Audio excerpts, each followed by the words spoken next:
Emmanuel Métet, bonjour. L'EDEC a récemment réalisé une session importante.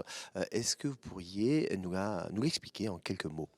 Alors c'est un projet qui a démarré il y a 20 ans, donc d'abord un centre de recherche en finance sur la gestion des risques et des actifs financiers. Et puis progressivement de ce centre de recherche a généré en fait une expertise reconnue mondialement sur justement la finance de marché.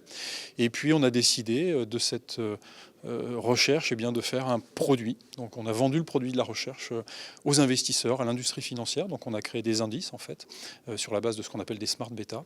Et on vend ça à des investisseurs, à des fonds d'investissement, des fonds de pension un peu partout dans le monde. Voilà. Alors, ce qui est intéressant dans cette opération, c'est que cette activité de recherche a produit un réel résultat. Alors en fait, il y avait deux objectifs. Il y avait un premier objectif qui était celui-là, de produire une recherche utile, puisque la recherche, c'est quelque chose qui coûte cher, tout le monde en fait, c'est important. Et effectivement, la recherche académique est très très importante pour une grande école.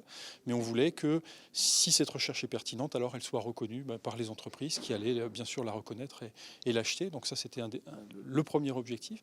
Et puis le deuxième était financier, c'est-à-dire qu'on voulait effectivement, l'EDEC est une association loi 1901, à but non lucratif.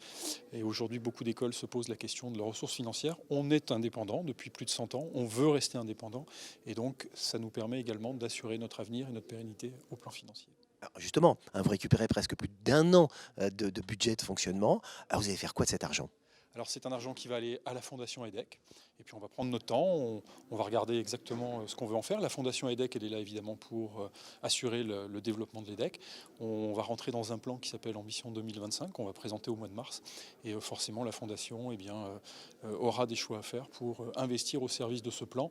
Mais je peux déjà vous dire qu'on va réinvestir évidemment dans d'autres initiatives de ce type-là. On va investir aussi pour nos étudiants, on va investir pour la recherche, et puis on a des grandes causes dans lesquelles les grandes écoles et en particulier l'EDEC vont devoir s'engager, comme évidemment le changement climatique par exemple.